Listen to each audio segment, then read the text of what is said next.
ব্যবসায়ী ভাইরা আপনারা অধীর আগ্রহে অপেক্ষা করছেন আমাদের প্রধান মেহমানের কথা শোনার জন্য।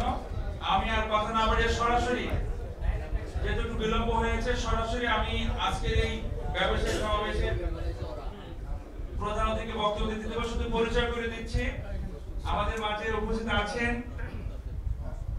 রাজশাহী জোনের সম্মানিত পরিচালক আইবিডব্লিউএফ এর আমাদের শ্রদ্ধাভাজন অধ্যক্ষ মাহবুবুল হাসান বুলবুল ভাই। আপনারা সবাই চেনেন। আজকে সময় সংক্ষেপের কারণে আমরা সরাসরি প্রধান অতিথির বক্তব্যে আমরা যাব। প্রধান অতিথি বক্তব্য প্রদান করছেন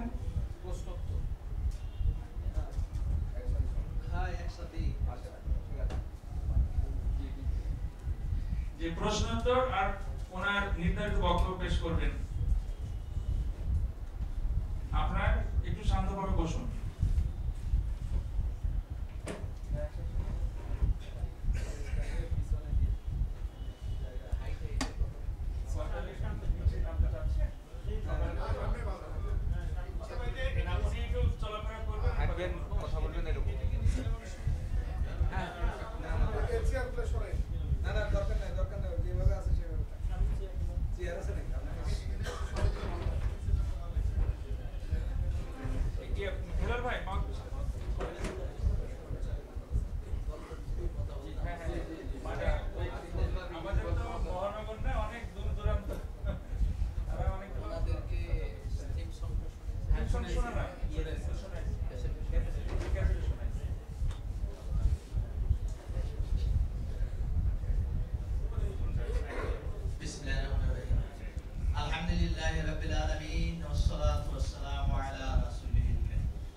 টেলিফোনে কথা বলবেন, ছবি নিতে পারেন কিন্তু লাইট জ্বালায় আমার চোখে লাগে, কথা বলতে ডিস্টার্ব হয়। হাঁটাহাঁটি করেন, চুপ করে বসে যান, কেউ হাঁটতে পারে, কেউ হাঁটতে পারে, ঠিক আছে? চুপচাপ হবে।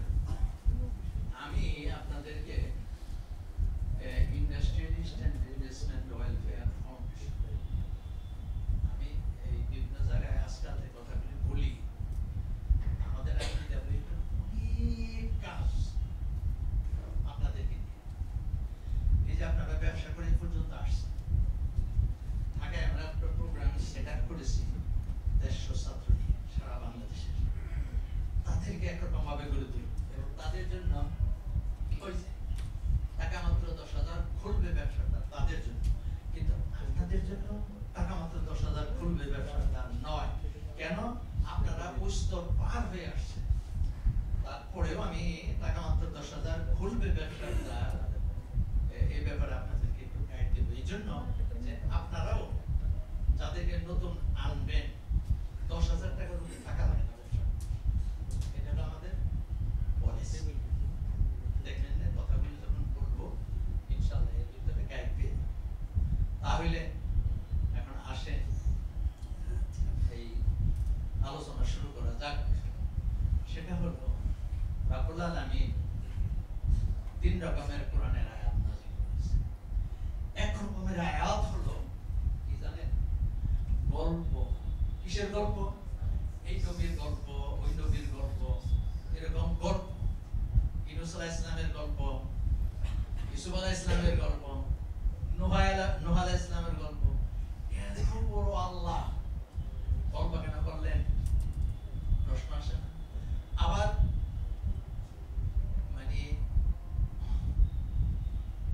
কবিলার গ্রন্থ, ওই জাতির গল্প, আসাবে আইকা, এরকম আছে না?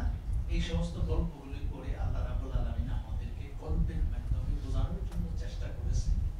গল্পের মাধ্যমে মানুষের বুঝে বেশি, জ্ঞানটা প্রস্ফুটিত হয়। যার জন্য দেখেন দাদা দাদি নানা নানি,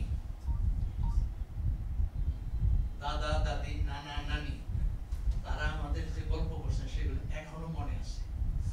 মনে আছে, গল্প শুনতে বাচ্চারা পছন্দ করে, আল্লাহ এটা পছন্দ করে। এই জন্য আমরা আইবিএর পক্ষ থেকে, আমি নিজে পার্সোনালি গল্পের মাধ্যমে কথা বলার চেষ্টা করি। আমার প্রত্যেকটা কথার ভিতরে দেখবেন একটা গল্প বলে বলে আপনাদেরকে উজ্জীবিত করার জন্য চেষ্টা করব, ইনশাআল্লাহ। ঠিক ঠিক ইনশাআল্লাহ, নারায় দেখবেন আল্লাহ এগুলো কিছু নাই। শুনবেন, মাথা দিয়ে চিন্তা করবে, আত্মা দিয়ে অনুভব করবে, আগামীকাল সকাল থেকে কাজ শুরু করবে। আমাদের কাজটা হলো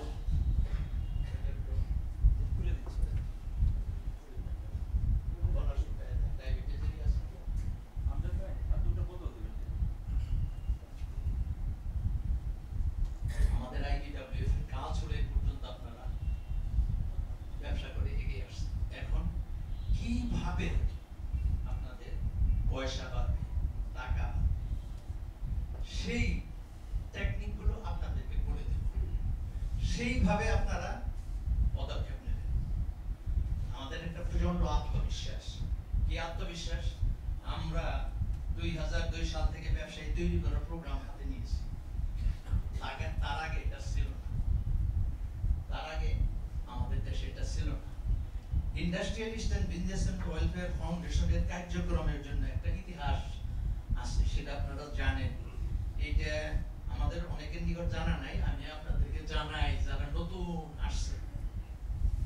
সেটা হলো 1976 সালে 8-9 জন মিলে পুরান টাউনে বড় বড় ব্যবসায়ী, বাংলাদেশ চামড়া সমিতির সভাপতি, বাংলাদেশ লবণ সমিতির সভাপতি, আলাউদ্দিন সুইটের মালিক মাহবুব রহমান শাহ, তৌহিদ পলিথিনের মালিক মুন্সি মফিজউদ্দিন সাহেব সহ এখানে 8-9 জন মিলে চিন্তা করতে থাকলেন কিভাবে সুদ থেকে বাঁচা যায়।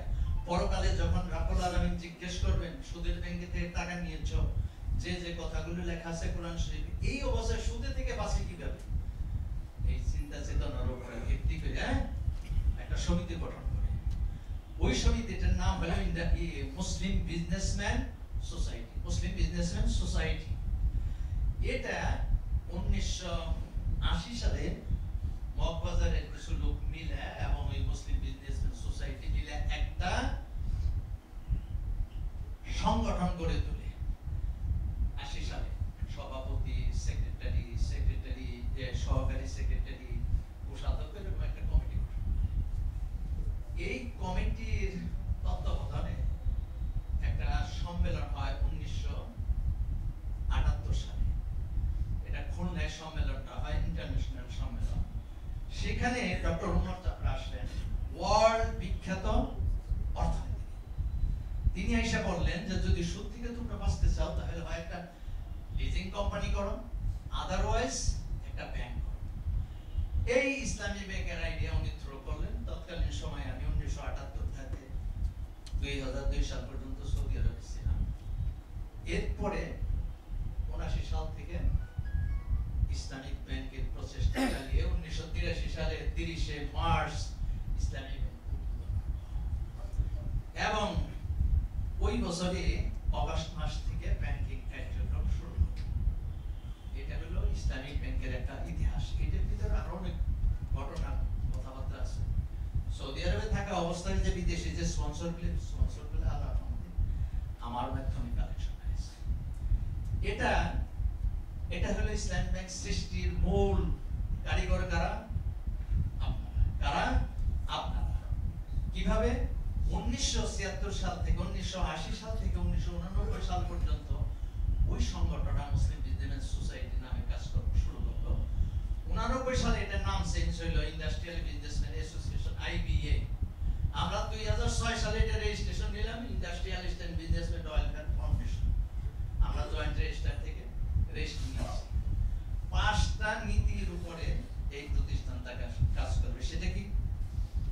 বেসরকারি, অলাভজনক, অরাজনৈতিক, স্বেচ্ছাসেবী দাতব্য প্রতিষ্ঠান 5টা। আমাদের এখানে যে কোনো পলিটিক্যাল পার্টির লোক আসতে পারে, যে কোনো রাইসে হিন্দু, খ্রিস্টান, বৌদ্ধ, মুসলমান আসতে পারে, পুরুষ মহিলা সবাই আমাদের সদস্য। সাতক্ষীরার ওই দিক দিয়ে দলে দলে, এই পাবনায় দলে দলে হিন্দু আমাদের সদস্য।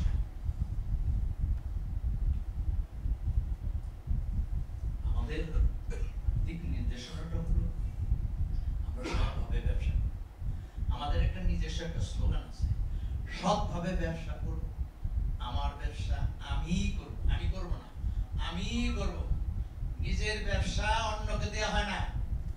টাকা পয়সা চাহিদা মাত্র লেখা আছে, টাকাটা যার কাছে যায় এইটার অর্থ নাকি টাকাটা যার কাছে যায় সেই নাকি মালিক হয়ে যায়। তবে এই জন্য অন্যকে দিয়ে কখনো ব্যবসা হয় না। আমি আগেই বলছি যে আপনাদেরকে কিভাবে টাকা পয়সা বাড়বে ওই গল্পগুলো, ওই কথাগুলো আপনাদেরকে বলবো ইনশাআল্লাহ। দেখেন, যে কথাটা বলতেছিলাম সেটা হলো যে আল্লাহ রাব্বুল আলামিন গল্পের মাধ্যমে আমাদেরকে কোরআন শরীফের আয়াতগুলো নাযিল